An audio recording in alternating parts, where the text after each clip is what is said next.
of the highlights of our week. We had a chance to visit and take a personal tour, go behind the scenes at our own Tyndall Air Force Base. And yesterday being Flag Day, I had to give some airtime, and I invited Col Spear from our own Tyndall Air Force Base to join us. He's next on the show right after this.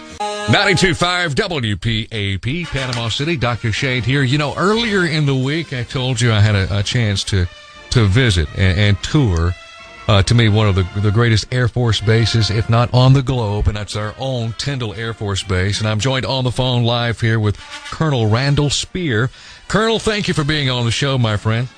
You're welcome. Thank you. We're glad to have you the other day. I've never felt more at home, Colonel. And by the time we wrapped up the tour, and you had a chance to brief me and show me different parts of Tyndall that I never even knew existed, and so much goes on, I felt so much happier, prouder to be in America, even more so to live in Bay County and have an Air Force base like Tyndall.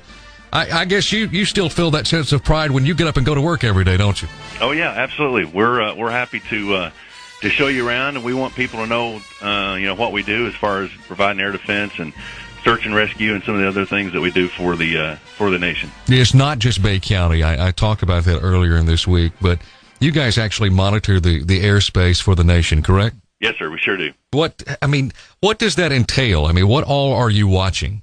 Well, we are, we're of course watching our borders and IDing aircraft as they come into the United States. We're also plugged into the FAA for the internal tracks, if you will, for any abnormalities or anything that might be a little bit off in the normal air traffic control system. Mm-hmm. And that's something we didn't do prior to 2001 9/11 there, but that's something that we've obviously have to do now. Yeah, absolutely. I've never been to the commissary until earlier in the week, and the homes, those that live there on base.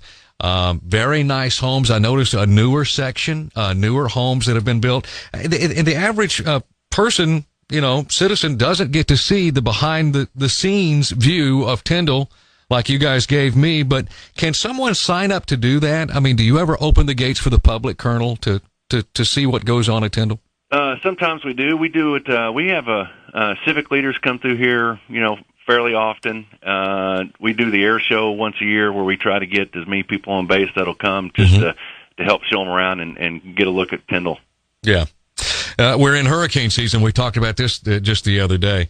How do you guys keep us safe when you're planning for, you look ahead and you plan for those natural disasters, heaven forbid a hurricane or like the wildfires out west? Where does Tyndall play in that role? Well, we practice constantly looking for opportunities to interact with state and local authorities and other things that we do. We provide basically anything that comes in from the air that the military might have that maybe civil authorities don't have, that we can join in with them and help them in disasters, whether that's search and rescue or whether that's we got airplanes that we can fly over the top of critical infrastructure, take pictures, and put that right on the computer, the guys here in the county EOC or whoever needs it to make assessments of what needs to happen.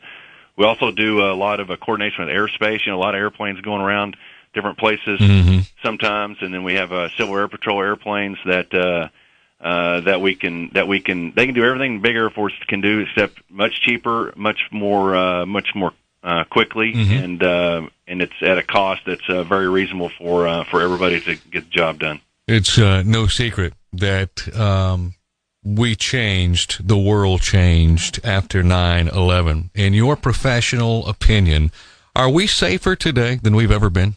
Oh yeah, we're much safer than we were then. Some of the big changes are the interagencies between the FAA, the different law enforcement agencies, and the Department of Defense. Before we didn't really look inward, if you will, in over our skies, over the central and middle of the United States. Now we are in complete coordination with them. I think I was telling you the other day, we have an FAA person right here on the floor, and when we have an airline passenger that is getting rude with a flight attendant, we even know that level of detail right now. Wow! Because we never know what that next 9/11 attack may start off looking like. So we're in on the ground floor of any kind that's going not quite right in the air system. Wow! What a wonderful job to have, and I know you enjoy it. Keeping Americans safe each and every day. For those young men and women, Colonel, that may be listening to the show, or listening to our conversation, and they want to join the branches of military, or they're interested in the Air Force, what should they study? What kind of attitude should they have? What should they be doing now to prepare?